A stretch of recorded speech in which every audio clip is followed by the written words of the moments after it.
பார்வதி பண்ண அட்டகாசங்கள், அதுல எந்தெந்த இடத்துலலாம் பார்வதி இப்படிலாம் பண்றாங்கன்ற மாதிரி 2 ஹவுஸ்மேட்ஸ் கண்டுபிடிச்சு அதை எக்ஸ்போஸ் பண்ற முயற்சியில் இறங்கியிருக்காங்க. அதுல 1 சபரி, 2வது நைட்டு பேசணும் ஆதிரை. அதிலும் குறிப்பா ஆதிரை அந்த டிபார்ட்மெண்ட்ல அவங்க கூட சேர்ந்து வேலை செய்யற ஆதிரை பல உண்மைகளை போட்டு உடைக்கிறாள்.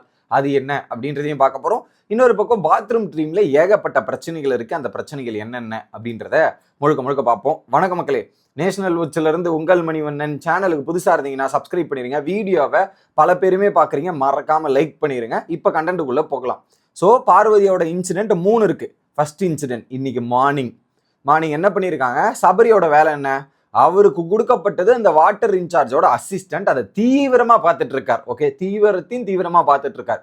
இப்ப நம்ம போய் ஒரு தண்ணி எடுக்கணும்னா கூட சபரி கிட்ட கேட்டு தான் எடுக்கணும். சபரி அவர் கொடுக்கணும்னா கொடுப்பார். அந்த பேசிஸ்ல தான் காலைல பார்வதி என்ன பண்ணியிருக்காங்க, சபரி வரதுக்கு முன்னாடியே தண்ணி எடுத்து ஃபேஸ் வாஷ் பண்ணிருந்தாங்க. உடனே சபரி யாரை கேட்டு தண்ணி எடுத்தீங்க, எதுக்கு எடுத்தீங்கன்னு கேட்கும்போது, நான் தண்ணி எடுக்கவே இல்லடா, நேற்று நைட்டு எனக்கு கொடுக்கப்பட்ட தண்ணியை நான் ஸ்டோர் பண்ணி வச்சு இது பண்ணேன், ஐ மீன் ஸ்டோர் பண்ணி வச்சு யூஸ் பண்ணேன் அப்படின்ற ஒரு ஸ்டேட்மெண்ட் பார்வதி அந்த இடத்துல சொல்றாங்க. எனக்கு அப்பதான் ஒரு கேள்வி வந்துச்சு, இதே 2 நாளைக்கு முன்னாடி ஒரு ரீவன்ல போயிட்டு ஒரு வீடியோ பிளே பண்ணி பாருங்க, மாவன இதே ஆளு தானே, எதுக்கு நீ தண்ணியை கீழே ஊத்தன, ஸ்டோர் பண்ணி வைக்காதீங்க, அதெல்லாம் எவ்வளவு பெரிய தப்பு, இங்க தண்ணினால எவ்வளவு பிரச்சனை இருக்கு, உங்களை யார் ஸ்டோர் பண்ணி வைக்க சொன்னா, இட் இஸ் நாட் ரைட் அப்படின்னு பேசின பார்வதி எங்க போனாங்க அப்படின்றது பாயிண்ட். என்னோட பாயிண்டே தான்.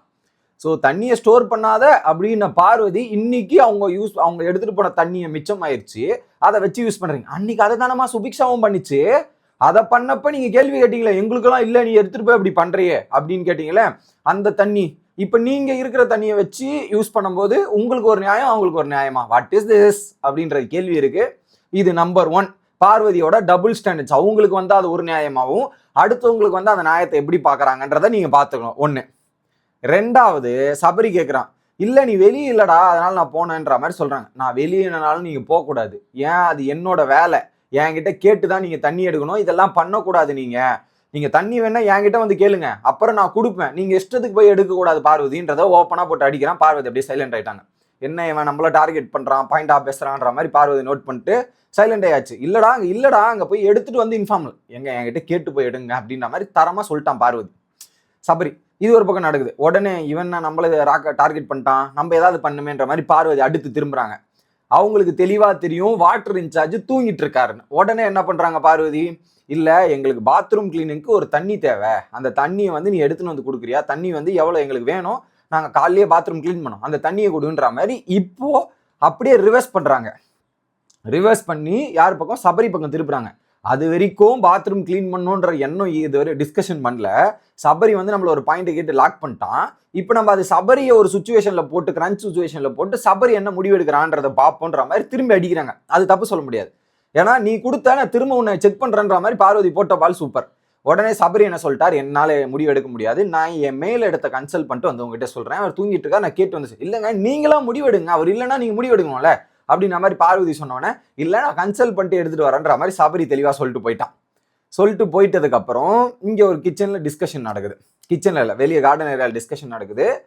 கனிலாம் வந்து பாத்ரூம் கழுவியே ஆகணும் போது கனி வந்து சொல்றாங்க, பாத்ரூம் கழுவுவது அத்தியாவசியம் கிடையாது, அது லக்ஸுரி. என்ன சொல்றாங்கன்னா, இப்ப நம்ம குளிப்பதும் பாத்ரூம் கழுவுவதும் தேவையற்றது, நமக்கு தேவை வந்து எமர்ஜென்சி ரெஸ்ட் ரூமுக்கு தேவையா அந்த தண்ணி எடுத்துங்க, அதுக்கப்புறம் சமையலுக்கு தேணுமா அந்த தண்ணியை எடுத்துக்கலாம், ஆனா இதை வந்து இது பண்ணக்கூடாது, அது லக்ஸுரியா இருக்கு, இது அத்தியாவசியமா இருக்கு அப்படின்றத இவங்க சொல்றாங்க. ஐ மீன் இருக்கிற தண்ணி கம்மியா இருக்கு, அதுக்கேற்ற மாதிரி இதை மேனேஜ் பண்ணிக்கலாம் அப்படின்ற மாதிரி.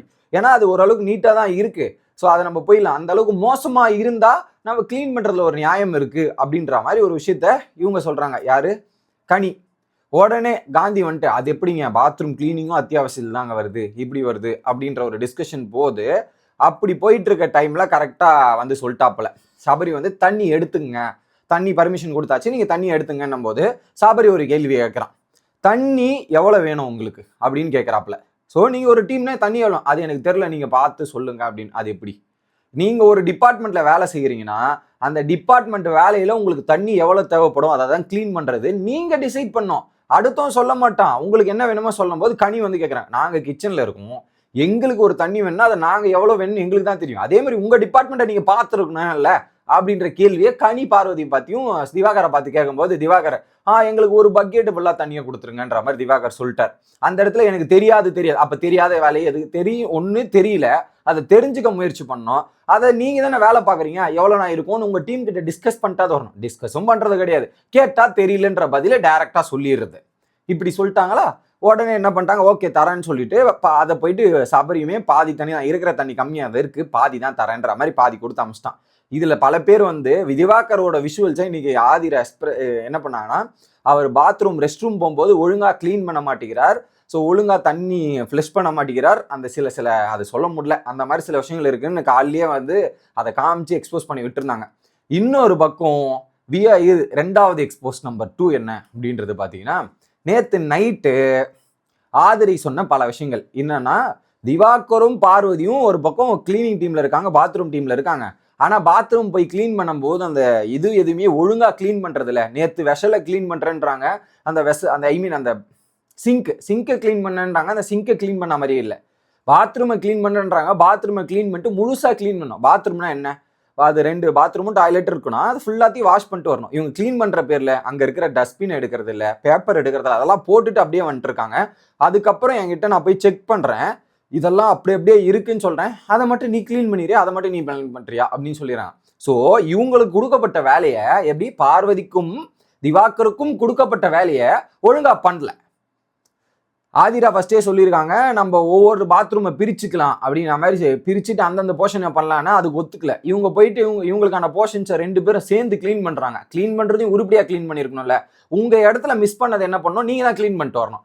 அதை விட்டுட்டு ஆதிரியை போட்டு நீ அதை கிளீன் பண்ணிடு அப்படின்னு. ஆதிரியை கொடுக்கப்பட்ட வேலை ஆதிரியை பார்ப்பாங்க, உங்களுக்கு கொடுக்கப்பட்ட வேலையை உங்களுக்கு பண்ணணும் அப்படின்ற பாயிண்ட் தான். இதை அவங்க ஒழுங்காவே பண்ணலை, கிளீனும் பண்ணல.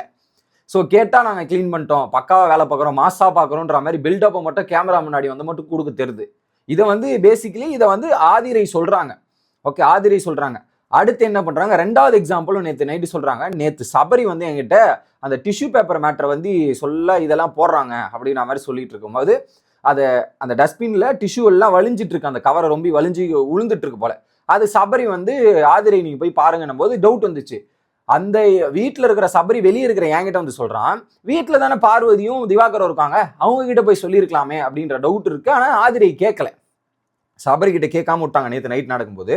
அப்புறம் என்ன பண்ணியிருக்காங்க, நந்தினி கூப்பிட்டு சபரி கிட்ட கேட்கும்போது, இல்ல அவங்க 2 பேர்கிட்ட தான் சொன்னேன், அவங்க உங்ககிட்ட போய் சொல்லு அப்படின்ற மாதிரி சொல்லியிருக்காங்க. ஸோ அங்க இருக்கிற நபர்கள் தெரியுது, ஆனா அதை அவங்க பண்ண மாட்டேங்கிறாங்க. ஸோ இங்க பேசிக்கலி என்னன்னா, அந்த டஸ்ட்பினையோ இந்த டிஷ்யூ பேப்பரையோ கை வைக்கிறதுக்கு பார்வதிக்கு மனசு இல்லை, அந்த கிளீனிங்கை பண்றதுக்கான இது இறங்க மாட்டேங்குது. ஏன்னா இப்ப கூட நீங்க அந்த ஃபர்ஸ்ட் ப்ரோமோ விஷுவல்ஸ்ல பார்க்கலாம், தொடப்பத்தை விளக்கிட்டு இருக்கிறது, தொடப்பத்தை கிளீன் பண்ணிக்கிறது முழுக்க திவாகர் தான். பார்வதிக்கு வேலை செய்யறது, அவன் வேலை சொல்றத நான் செய்ய முடியாதுங்க, அவன் ஆர்டர் போட்டு நான் என்னங்க செய்யணும் அப்படின்ற ஒரு இது இருக்கு, அந்த ஒரு ஆட்டிடியூடு பார்வதிக்கு இருக்கு அப்படின்றது தெரிஞ்சுக்கலாம். இது 2 எக்ஸ்போஸ் பண்ணிட்டாங்க. இன்னைக்கு காலையுமே வந்து பாத்தீங்கன்னா சில விஷயங்கள்ல எக்ஸ்போஸ் பண்ணி விட்டுருக்காங்க. இது 2. 3வது எக்ஸ்போஸ் என்னன்னா, அந்த தக்காளி சட்னி மேட்டர்ல இவங்களா போய் வாண்டடா இஷ்யூவை கிரியேட் பண்ணி இதெல்லாம் பண்ணிட்டு இவங்க மேல அப்படியே ரிவர்ஸ் ஆயிடுச்சு. அது அப்படியே இவங்க மேல ரிவர்ஸ் ஆயிடுச்சுன்னு தெரிஞ்சிச்சு, கரெக்டா நம்ம மேல திரும்பிச்சுன்னும் போது நைட்டு பிக் பாஸ் ரூல் புக்கை படிச்சோம், நம்ம தப்புச்சிட்டோம்டா, நம்ம தப்பை விட இன்னொருத்தன் தப்பு தான் மேலு, உங்க தப்பு தான் பெருசு, என் தப்பு சின்னதுன்றதை ஹைலைட் பண்றாங்க. ஐ மீன் அவங்கள தான் தப்பு பண்ணியிருக்காங்க, ஆனா என்னை விட நீ பெருசா பண்ணியிருக்க, நான் சின்னதா பண்ணியிருக்கேன் அப்படின்ற மாதிரி பண்றாங்க. ஸோ கம்ப்ளீட்லி என்னன்னா, பார்வதி நான் எந்த தப்பும் பண்ணல, எல்லாத்துலேயும் இருந்து எஸ்கேப் ஆயிட்டு இருக்காங்க. ஸோ கொடுத்த வேலையை ஒழுங்கா பண்றது கிடையாது, அதை விடாம மற்றவங்களை கம்ப்ளைண்ட் பண்றது, மற்றவங்களை கேள்வி கேட்கறது. ஃபர்ஸ்ட் உங்களோட வேலையை நீங்க கம்ப்ளீட் பண்ணிட்டு கேள்வி கேளுங்க. ஆதிரை இதை நேற்று விட்டது பெருந்தப்பு. ஆதிரை அப்படியே அட்டாக் பண்ணி கேள்வி கேட்டுருக்கோம். நீங்க என்ன வேலை பாக்குறீங்க, உங்க வேலையை நீங்க தான் பார்க்கணும், நான்லாம் பார்க்க முடியாது. தனியா பிரிச்சு வேலை பார்க்கும்போது கூட ஒத்துக்க மாட்டேங்கிறாங்களாம். அப்போ ஒன்னா பார்க்குற வேலையாவது ஒழுங்கா பார்க்கல, அதையும் பார்க்க மாட்டாங்களா. அவங்களோட வேலையும் ஆதிரி பார்க்கணும், ஆதிரியோட வேலையுமே பார்க்கணும். அது என்னது, அப்ப பண்றது பண்ணாமே இருக்கலாமே, ஆதிரியே பண்ணிட்டு போட்டோமே அப்படின்ற மாதிரி இருக்கலாம். ஆதிரை வந்து எனக்கு ஞாபகம் இருக்க மாட்டேங்குது டைலாக்லாம். அப்பப்பே தோணும் போது அப்பப்பே ஆதிரியை கேட்டா நல்லா இருக்கும். இப்படியே சைலண்டா இருந்தா it is not good Aadhirai அப்படின்றதோட வீடியோ முடிக்கிறேன்.